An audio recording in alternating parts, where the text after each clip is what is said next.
تبارك الذي نزل الفرقان على عبده ليكون للعالمين نذيرا. نحمده ونستعينه ونستغفره ونعوذ بالله من شرور أنفسنا ومن سيئات أعمالنا. من يهده الله فلا مضل له ومن يضلله فلا هادي له،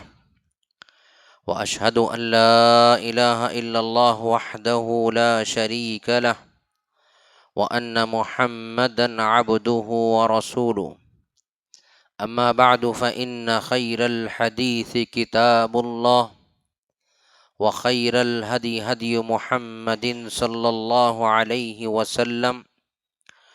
وشر الأمور محدثاتها، وكل محدثة بدعة، وكل بدعة ضلالة، وكل ضلالة في النار. فأعوذ بالله السميع العليم من الشيطان الرجيم من همزه ونفخه ونفثه. بسم الله الرحمن الرحيم. يا أيها الناس اتقوا ربكم الذي خلقكم من نفس واحدة وخلق منها زوجها وبث منهما رجالا كثيرا ونساء، واتقوا الله الذي تساءلون به والأرحام إن الله كان عليكم رقيبا. يا أيها الذين آمنوا اتقوا الله حق تقاته ولا تموتن إلا وأنتم مسلمون. يا أيها الذين آمنوا اتقوا الله وقولوا قولا سديدا يصلح لكم أعمالكم ويغفر لكم ذنوبكم، ومن يطع الله ورسوله فقد فاز فوزا عظيما. وقال الله تبارك وتعالى: بسم الله الرحمن الرحيم. قال فبما أغويتني لأقعدن لهم صراطك المستقيم ثم لآتينهم من بين أيديهم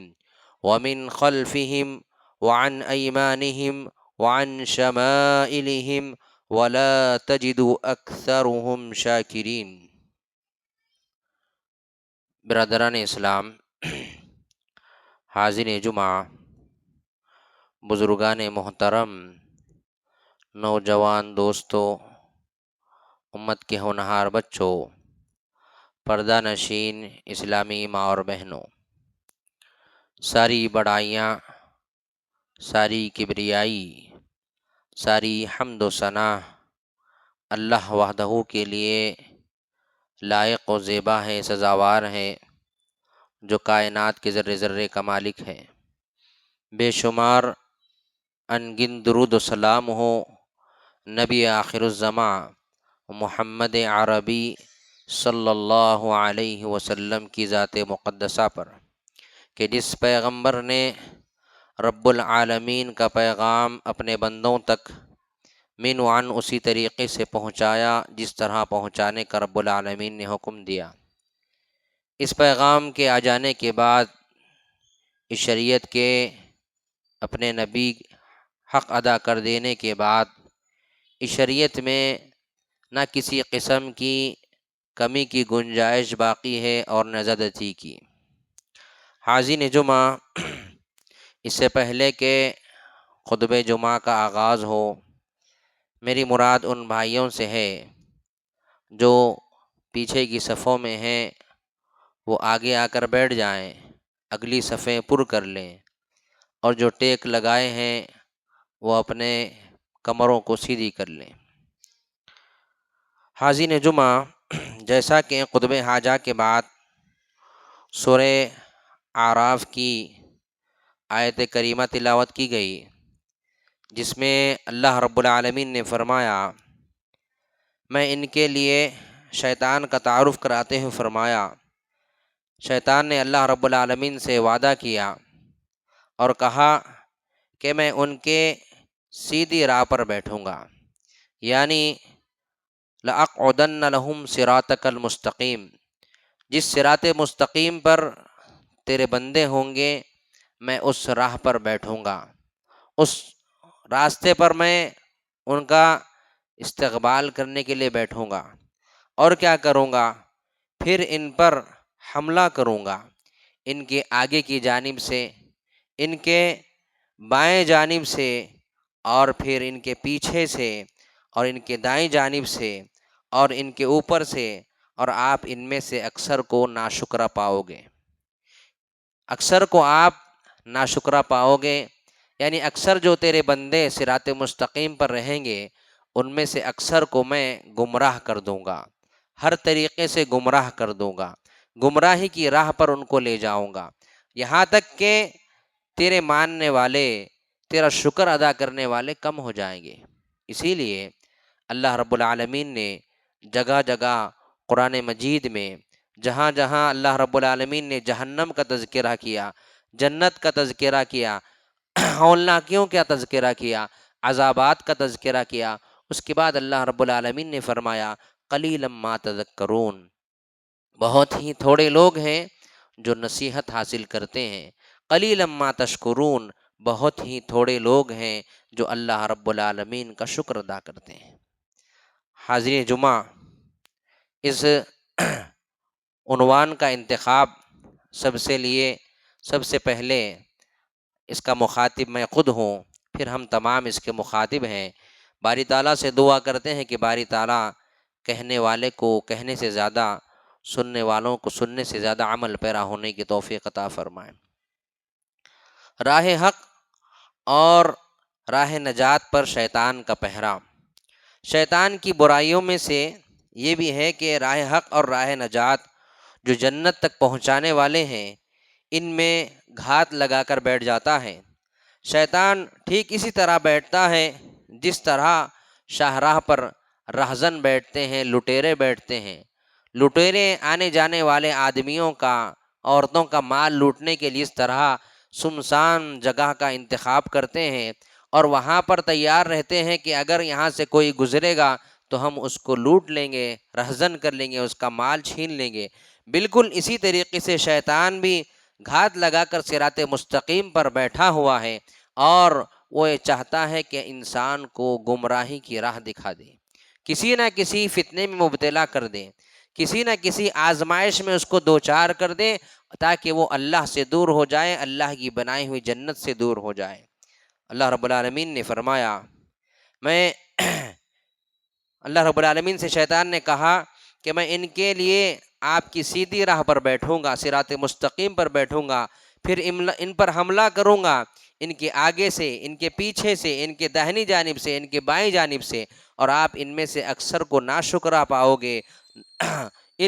انسان جو بھی راستہ اختیار کرے، شیطان اس پر گھات لگا کر بیٹھا ہوا ہے، اور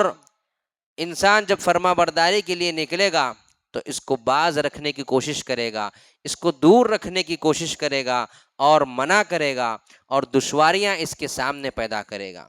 اور تاخیر کروانے کے لیے شیطان کو حاضر پائے گا۔ انسان یا تو اس کام سے رک جائے گا جس کام کے لیے وہ نکلا تھا اللہ رب العالمین کی فرما برداری کے لیے، یا پھر کسی نہ کسی طریقے سے اسے روکے گا، یا پھر اس کے درمیان دشواریاں پیدا کر دے گا اس کے راستے میں، یا پھر اس کو اس کام میں تاخیر یعنی ٹال دے گا۔ اور اگر وہ نافرمانی کے لیے نکلے تو شیطان اسے اپنے کندھے پر اٹھائے گا۔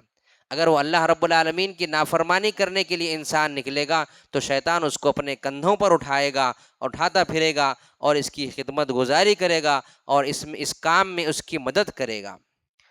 صبرہ ابھی فاقیہ رضی اللہ عنہ کہتے ہیں، میں نے رسول اللہ صلی اللہ علیہ وسلم کو فرماتے ہوئے سنا، شیطان ابن آدم کے تمام راستوں پر بیٹھتا ہے، اسلام کے راستے پر بیٹھ کر کہتا ہے تو اپنا اور اپنے باپ داداؤں کا دین چھوڑ کر اسلام قبول کر رہا ہے، اور وہ تو ان کی نافرمانی کر کے اسلام قبول کر لیتا ہے۔ پھر شیطان اس کے ہجرت کے راستے پر بیٹھتا ہے اور کہتا ہے تو اپنا گھر بار، کاروبار، ہر چیز چھوڑ کر ہجرت کا ارادہ رکھتا ہے، پس وہ شخص اس میں بھی نافرمانی کر کے ہجرت کر جاتا ہے۔ تو پھر شیطان جہاد کے راستے پر بیٹھ کر کہتا ہے تو اپنے نفس اور مال کے ذریعے جہاد کرے گا، تو قتال کرے گا، جہاد کرے گا، تجھے قتل کر دیا جائے گا، تجھے شہید کر دیا جائے گا، تیری بیوی سے کوئی دوسرا نکاح کر لے گا، اور تیرا جو مال تو نے رکھا ہے وہ تقسیم کر دیا جائے گا، لوگوں میں بانٹ دیا جائے گا، اور وہ اس کے نافرمانی کر کے جہاد کے لیے نکل جاتا ہے۔ بھائیوں، کتنے ایسا پختہ ارادہ کرنے والے جنہیں شیطان ٹال مٹول دیتا ہے۔ کتنے ایسے لوگ ہوتے ہیں جو نیک کام کا پختہ ارادہ کرتے ہیں، لیکن اس کے باوجود شیطان کسی نہ کسی ناحیے سے، کسی نہ کسی طریقے سے اس کام میں ٹال مٹول دیتا ہے۔ کتنے ایسے ہیں جو نیکی کی طرف سبقت کرنے والے ہوتے ہیں، لیکن شیطان انہیں روک دیتا ہے اور وہ کاہلی کو ان کا محبوب بنا دیتا ہے، اور ٹال مٹول کے معاملے میں انہیں لمبی امیدوں کی طرف پھیر دیتا ہے۔ جب کوئی بندہ زیادہ نفع بخش اور اللہ کے نزدیک زیادہ پسندیدہ ہوگا، اسی اعتبار سے شیطان کی مخالفت بھی اس پر شدید ہوگی۔ جو بندہ اللہ رب العالمین کے جتنا مقرب ہوگا، جتنا اللہ رب العالمین کا محبوب ہوگا، اور جتنا اللہ رب العالمین کو پسند آنے والے کام انجام دے گا، اسی قدر شیطان کی ضرب بھی، شیطان بھی اسی قدر اس کے ساتھ نقصان پہنچانے والا معاملہ کرے گا۔ ابو ہریرہ رضی اللہ عنہ کہتے ہیں، رسول اللہ صلی اللہ علیہ وسلم نے فرمایا، صحیح بخاری کی روایت ہے، جب اذان ہوتی ہے تو شیطان گوز مارتے ہوئے بھاگ جاتا ہے، اور جیسے ہی جب اذان ختم ہو جاتی ہے فوراً وہ واپس آ جاتا ہے۔ پھر جب اقامت کہی جاتی ہے پیٹ پھیر کر پھر بھاگ جاتا ہے، اور جب اقامت ختم ہو جاتی ہے پھر وہ آ کر انسان کے دل کے درمیان اور نماز کے درمیان حائل ہو جاتا ہے، اور جب اقامت ختم ہو جاتی ہے واپس آ کر انسان کے دل میں حائل ہو جاتا ہے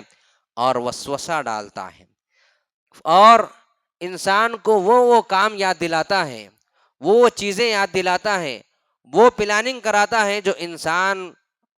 خالی رہے وقت سوچتا ہے اور بھول جاتا ہے، وہ ساری پلاننگ اسے نماز میں یاد دلاتا ہے، وہ سارے معاملات انسان کو وہ نماز میں یاد دلاتا ہے، وہ سارے کاروباری حساب وہ شیطان انسان کو نماز میں یاد دلاتا ہے، وہ سارے معاملات جو اچھے جو انسان سوچ کر رکھا تھا وہ ساری چیزیں انسان کو شیطان نماز میں یاد دلاتا ہے، اور اس کے نماز کے درمیان اسے غافل کر دیتا ہے، اور اس نے یہ معاملہ ہو جاتا ہے کہ انسان یہ فیصلہ کرنے پر مربوج ہو جاتا ہے کہ اس نے 3 رکعت نماز ادا کی تھی یا 4 رکعت نماز ادا کی۔ اس سلسلے میں نسیان لاحق ہو جائے تو سجدہ سہو کر لینا چاہیے۔ بندہ جب نماز کے لیے کھڑا ہوتا ہے تو شیطان کو اس پر غیرت آتی ہے، یہ کیونکہ وہ بہت عظیم اور انتہائی نزدیکی کے مقام پر کھڑا ہوتا ہے، کیونکہ بندہ جب سجدہ کرتا ہے، پیارے نبی صلی اللہ علیہ وسلم نے فرمایا کہ اللہ رب العالمین کے بہت زیادہ قریب ہو جاتا ہے۔ بندہ جب سجدہ کرتا ہے تو اللہ رب العالمین کے قریب ہو جاتا ہے، اور علامہ اقبال نے کیا خوب کہا کہ ایک سجدہ جسے تو گرا سمجھتا ہے، 1000 سجدوں سے ملتی ہے آدمی کو نجات۔ یعنی ایک سجدہ جو شیطان نے نہیں کیا آدم علیہ السلام کے سامنے، رائندہ درگاہ ہو گیا، دھتکارا ہوا ہو گیا قیامت تک کے لیے، اور یہ انسان جو سجدہ کرنے کے لیے کھڑا ہوتا ہے تو اسے بہت تکلیف ہوتی ہے، یہ شیطان کے لیے سخت غضب اور شدید ناگواری کا باعث ہے، کیونکہ وہ اس بات پر حریص اور اس کی مکمل کوشش کرتا ہے کہ وہ انسان اور اس کے دل کے درمیان، نماز کے درمیان حائل ہو جائے، اور اس کی نماز میں کیا ہے خلط ملط کر دے، اور اس کو بار بار کیا ہے ایسے وسوسے اس کے درمیان اس کے دل میں پیدا کر دے، تاکہ یہ کیا ہے نماز سے غافل ہو جائے۔ ایسا ہو کر پھر عین نماز کے وقت شیطان اسے یاد دلاتا ہے کہ اس کے دل کو ان چیزوں میں مشغول کر کے اللہ عز و جل سے غافل کر دیتا ہے۔ ام المومنین ماں عائشہ رضی اللہ تعالیٰ عنہا اسی نماز کی حالت میں پیارے نبی صلی اللہ علیہ وسلم سے نماز کے بارے میں، ایسی حالت کے بارے میں سوال کیا کہ اللہ کے رسول صلی اللہ علیہ وسلم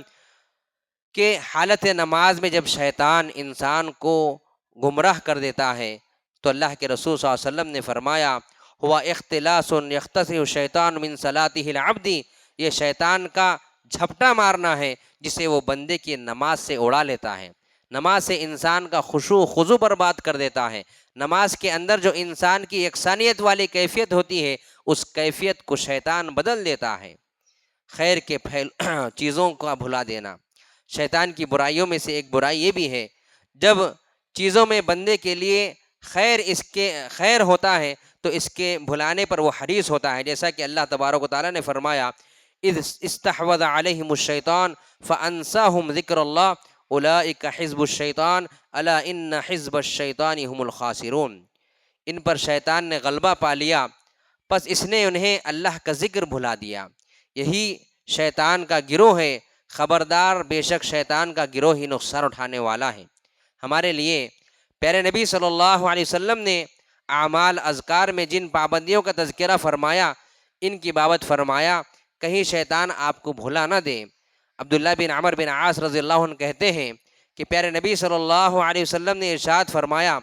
دو عادتیں ایسی ہیں جن کی طاقت کوئی شخص رکھ لے تو وہ جنت میں داخل ہوگا، اور وہ دونوں آسان ہیں، اس پر عمل کر کے کم از کم 5 وقت کی نمازیں جن کے بعد تم میں سے کوئی شخص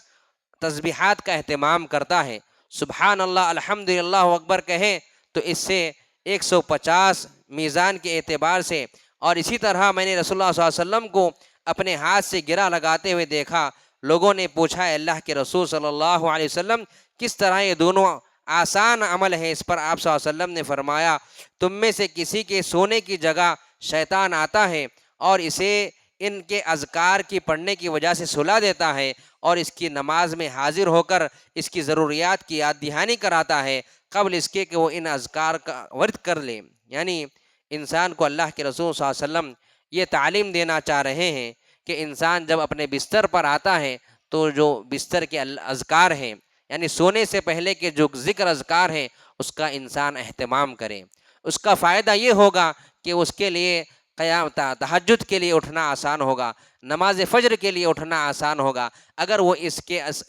اس اذکار سے باقی رہ جائے گا تو شیطان انسان جب سوتا ہے تو اس کی گدی میں 3 گرہ باندھتا ہے،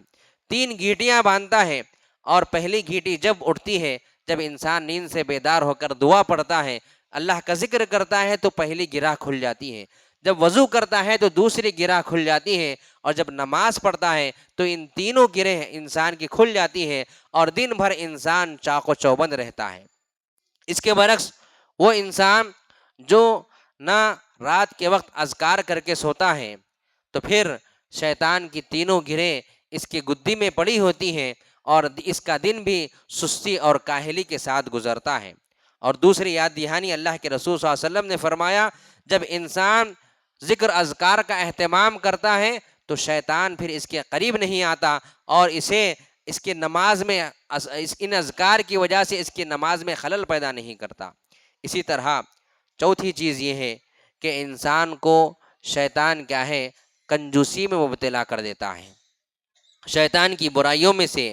ایک برائی یہ ہے کہ وہ لوگوں کو کنجوسی اور بخیلی کا حکم دیتا ہے، خرچ کرنے سے روکے رکھتا ہے۔ الشیطان یعدکم الفقر ویأمرکم بالفحشاء واللہ یعدکم مغفرۃ منہ وفضلا واللہ واسع علیم۔ شیطان تمہیں فقیری سے دھمکاتا ہے اور بے حیائی کا حکم دیتا ہے، اور اللہ تعالیٰ تم سے اپنی بخشش اور فضل کا وعدہ کرتا ہے، اور اللہ تعالیٰ وسعت والا اور علم والا ہے۔ مطلب یہ ہے کہ جب تم خرچ کرنے کا ارادہ کرو تو شیطان تمہیں فقیری محتاجی سے ڈراتا ہے، اور تمہیں بے حیائی یعنی بخیلی جو انتہائی معیوب چیز ہے اس کا حکم دیتا ہے۔ جابر رضی اللہ عنہ کہتے ہیں رسول اللہ صلی اللہ علیہ وسلم نے پوچھا، بنو سلمہ تمہارا سردار کون ہے؟ تو ہم نے کہا جد بن قیس، مگر وہ بخیل آدمی ہے۔ یہ سن کر رسول اللہ صلی اللہ علیہ وسلم نے ارشاد فرمایا، بخیلی سے بڑھ کر کوئی بیماری نہیں، بخیلی سے بڑھ کر کوئی بیماری نہیں۔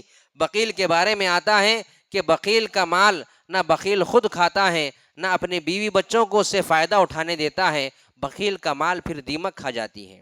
یقیناً شیطان کا محتاجی سے ڈرانا تو انسان کی خیر خواہی کے جذبے سے ہے، اور نہ ہی اس پر ترس کھانے کی قبیل سے، بلکہ اس کا محتاجی سے ڈرانا اور کنجوسی کا حکم دینا محض اس لیے ہے تاکہ بندہ اپنے رب سے بدگمان ہو جائے اور اللہ تعالیٰ کی رضا کے لیے خرچ کرنا بند کر دے، جو محرومی کا باعث ہے۔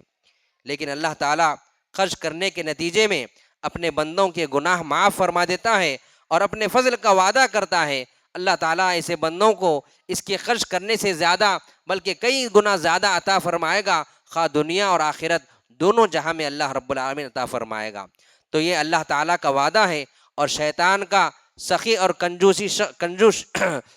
شخص کو دیکھنا چاہیے کون سا وعدہ سچا ہے، ان دونوں میں سے کس کی طرف سکون حاصل ہوتا ہے اور کس کی طرف دل مطمئن ہوتا ہے؟ بلا شبہ اللہ تعالیٰ جسے چاہتا ہے توفیق دیتا ہے کہ وہ اللہ کی راہ میں اپنا مال خرچ کریں اور اپنے گناہوں کی کفارے کا سبب بنائیں، یا پھر اللہ رب العالمین کے قریب ہونے کا ذریعہ بنے، یا پھر اللہ رب العالمین سے دگنے مال کی امید رکھیں۔ اللہ تعالیٰ جسے چاہتا ہے ضرور خار کر دیتا ہے، کشادہ علم والا، اور اللہ تعالیٰ کا ارشاد ہے وما انفقتم من شیء فهو یخلف وهو خیر الرازقین، جو کچھ بھی اللہ تعالیٰ کی راہ میں تم مال خرچ کرو گے اللہ رب العالمین اس کا پورا پورا بدلہ تمہیں عطا کرے گا، اور وہ سب سے زیادہ بہترین روزی دینے والا ہے۔ تو اے لوگو، اللہ تعالیٰ سے ڈرو، آنے والی زندگی کے سلسلے میں رب ذوالجلال پر بھروسہ کرو اور شیطان کی پیروی نہ کرو جو تمہیں فقر و فاقے سے ڈراتا ہے۔ انسان ذرا سوچ لے، ذرا غور کرے کہ انسان کب تک باقی رہنے والا ہے۔ اسی لیے اللہ رب العالمین نے سورہ بقرہ میں فرمایا اور سورہ منافقون میں فرمایا اللہ رب العالمین کہ انسان کو چاہیے کہ وہ اللہ کی راہ میں مال خرچ کرے اس سے پہلے کہ اسے موت آ جائے، اس سے پہلے کہ انسان کو موت آ جائے۔ اور اللہ رب العالمین نے سورہ بقرہ میں فرمایا کہ وہ انسان اللہ کی راہ میں مال خرچ کرے اس سے پہلے کہ وہ دن آ جائے جس دن نہ کوئی بیع و شرا ہوگی، نہ کوئی خرید و فروخت ہوگی، اس سے پہلے کہ انسان کو چاہیے کہ اللہ رب العالمین نے جو کچھ اسے عطا کیا ہے خوش دلی کے ساتھ اللہ رب العالمین کی راہ میں خرچ کرے۔ اسی طرح شیطان کی دشمنی، نو مولود بچے کو کوک میں کچوکے لگانا۔ شیطان کی برائیوں میں سے ایک برائی یہ بھی ہے کہ بچہ جب ماں کی پیٹ سے باہر آتا ہے تو شیطان اس نو مولود کے سامنے آ کر غصے، جلن اور حسد اور اس پرانی دشمنی کو سامنے رکھ کر جو انسان کے بابا آدم اور ابلیس کے درمیان تھی، نیز اس نو مولود کے ساتھ جنگ کے آغاز سے خبردار کرتے ہوئے اسے کچوکے لگاتا ہے۔ ابو ہریرہ رضی اللہ عنہ سے روایت ہے، رسول اللہ صلی اللہ علیہ وسلم نے فرمایا ما من مولود یولد الا والشیطان یمسہ حین یولد فیستہل صارخا من مس الشیطان ایاہ الا مریم و ابنہا، جو بھی بچہ جنم لیتا ہے، پیدا ہوتا ہے، شیطان اس کے پیدائش کے وقت اسے کچوکے لگاتا ہے جس کی بنا پر بچہ چیختا ہے، چلاتا ہے، سوائے مریم علیہ السلام اور ان کے بیٹے عیسیٰ علیہ السلام کے۔ صحیح بخاری نے اسے روایت کیا ہے۔ اسی طرح انسانوں کو خوفناک خواب دکھاتا ہے۔ شیطان کی برائیوں میں سے ایک برائی یہ ہے کہ وہ انسان کو رنج و غم میں مبتلا کر دیتا ہے، اور غرض یہ کہ اسے بھیانک خواب دکھاتا ہے، اور مومن کی تکلیف سے بڑھ کر مومن کی تکلیف سے شیطان کو بہت خوشی ہوتی ہے، اور مومن کو جب بھی تکلیف ہوتی ہے وہ شیطان کی محبوب چیز ہے کہ مومن کو تکلیف پہنچانا۔ عوف بن مالک رضی اللہ عنہ سے روایت ہے، رسول اللہ صلی اللہ علیہ وسلم نے فرمایا خواب 3 قسم کے ہوتے ہیں، ان میں سے بعض شیطان کی طرف سے جو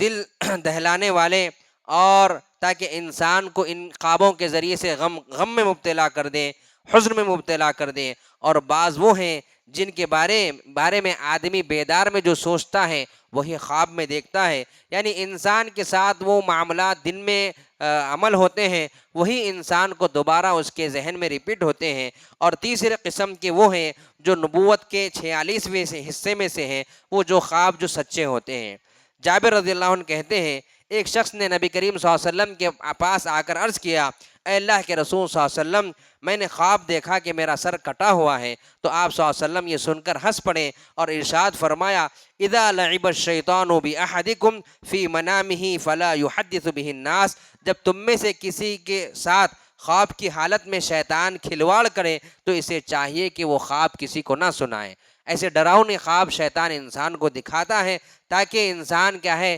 اس کی وجہ سے غم میں مبتلا ہو جائے، افسوس میں مبتلا ہو جائے اور مایوسی کا شکار ہو جائے۔ اسی طرح جیسا کہ بتایا گیا کہ انسان کے سر پر شیطان گرہ لگاتا ہے، اور اسی طرح چھوٹے چھوٹے گناہوں کو حقیر سمجھنا، چھوٹے چھوٹے گناہوں کو حقیر سمجھنا۔ عمر بن عاص رضی اللہ عنہ سے روایت ہے خطبہ حجۃ الوداع کے موقع پر رسول اللہ صلی اللہ علیہ وسلم نے فرمایا ان الشیطان قد ایس ان یعبد فی بلدکم ھذا ابدا ولکن سیکون له طاعۃ فی بعد ما تحتقرون من اعمالکم، شیطان اس بات سے مایوس ہو چکا ہے کہ تمہارے اس شہر میں یعنی مکہ اور مدینہ میں اس شہر میں اس کی پوجا کی جائے، لیکن بعض ایسے کاموں میں اس کی اطاعت ہوتی رہے گی جنہیں تم معمولی سمجھتے ہو، اور وہ اس بات پر راضی ہو جائے گا۔ اس کا مطلب یہ ہوا کہ ہماری زندگی میں کتنے ہی مرتبہ ایسا ہوتا ہے کہ ہم چھوٹے چھوٹے کاموں کو محض انہیں حقیر سمجھ کر ترک کر دیتے ہیں۔ یہ بھی شیطان کی بدولت ہوتا ہے۔ انسان چھوٹی چھوٹی نیکیوں کو چھوڑ دیتا ہے، ترک کر دیتا ہے، کیونکہ وہ شیطان کا شکار ہو جاتا ہے۔ حالانکہ حقیقت یہ ہے کہ یہ چھوٹے چھوٹے نیک اعمال ہی ہیں جو مل کر قیامت کے دن ہمارے لیے پہاڑ ثابت ہو سکتے ہیں۔ اگر ہم انہیں ترک کر کے بڑے بڑے اعمال کی طرف کوشش کرنے لگیں گے تو ہم دونوں سے محروم ہو جائیں گے، چھوٹے کاموں سے بھی محروم ہو جائیں گے اور بڑے کاموں کی چاہت لیے اس دنیا سے رخصت ہو جائیں گے۔ اس لیے شیطان انسان کے پیچھے لگ کر چھوٹے چھوٹے کاموں کو چھڑا دیتا ہے اور چھوٹے چھوٹے گناہوں کو انسان کے لیے کرنا آسان کر دیتا ہے، اور جس طرح انسان کی چھوٹی چھوٹی نیکیاں کل قیامت کے دن ایک پہاڑ بن جائیں گے اور وہ انسان کے کام آئیں گے، اسی طرح چھوٹے چھوٹے گناہ انسان کی ہلاکت کا سبب بن سکتے ہیں۔ جیسا کہ حدیث یاد آ رہی ہے، اس بات کے بعد اپنی بات کو ختم کروں گا کہ اللہ کے رسول صلی اللہ علیہ وسلم نے فرمایا کل قیامت کے دن ایک شخص آئے گا جس کے تہامہ پہاڑ کے برابر نیکیاں ہوں گی، تہامہ پہاڑ کے برابر نیکیاں ہوں گی، اور وہ شخص اپنے زام میں آگے بڑھ رہا ہوگا۔ اچانک ایک سوالی آئے گا اور اللہ تعالیٰ سے کہے گا، اے رب العالمین، یہ وہ شخص ہے جس نے مجھے تھپڑ مارا تھا، یہ وہ شخص ہے۔ ایک شخص آئے گا کہے گا، رب العالمین، اس نے مجھے گالی دی تھی، اس نے میری ناحق زمین پر قبضہ کر لیا تھا، اس نے میرے خلاف سازش کی تھی، اس نے مجھے تکلیف پہنچائی تھی۔ الغرض لوگ آتے رہیں گے اور اللہ رب العالمین کے پاس اس شخص کے خلاف